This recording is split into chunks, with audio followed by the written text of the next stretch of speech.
and welcome to another edition of Solve My Math Homework's video solutions. Today's problem that comes into us is another quadratic trinomial that we're going to factor. The coefficient on the x squared term is still 1, so it's an easy factoring problem. However, the sign is a little different. If you've seen our previous video, before we had all positive signs, we're going to see what's different when the signs are slightly changed. Let's get started.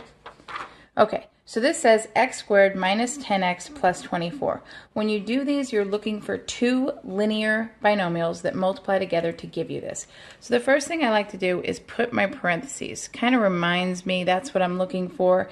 I know that my x squared is going to break up into x and x. That's pretty easy. The more difficult part of this is looking for factors. So two numbers that multiply to give me positive 24. So if we're thinking about numbers that multiply to a positive, that means they have to have the same sign. So factors of positive 24, so that means same sign. It doesn't necessarily mean positive. In fact, let's look and see what it has to add up to.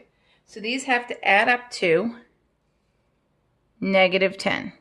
Okay? So the factors have to add to give us negative 10. So those same sign factors that multiply to give us 24 need to add to a negative, which means they both have to be negative numbers.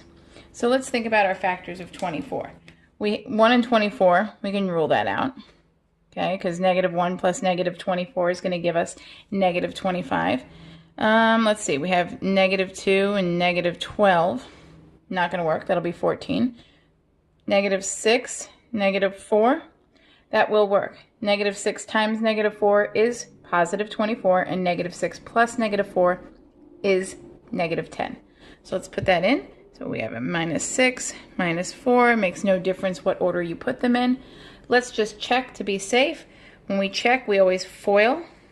Remember, FOIL is the opposite of factoring. So we're going to take x times x is x squared. Our outers is negative 4 times x, which is negative 4x.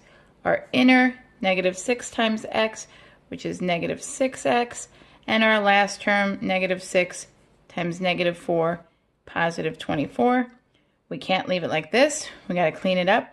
Negative 4 minus negative 6 is going to be negative 10. You can also think of it as negative 4 plus negative 6. Either way, you're going to end up at negative 10. Don't lose your x, plus 24. Okay, so this is our check. Our answers, remember, were way up there. I'll put them in a box down here. X minus 6, x minus 4. And there you go. That's factoring quadratic trinomial where the linear term is negative and the constant term is positive. Thanks for watching, and if you have questions, put them in the comments.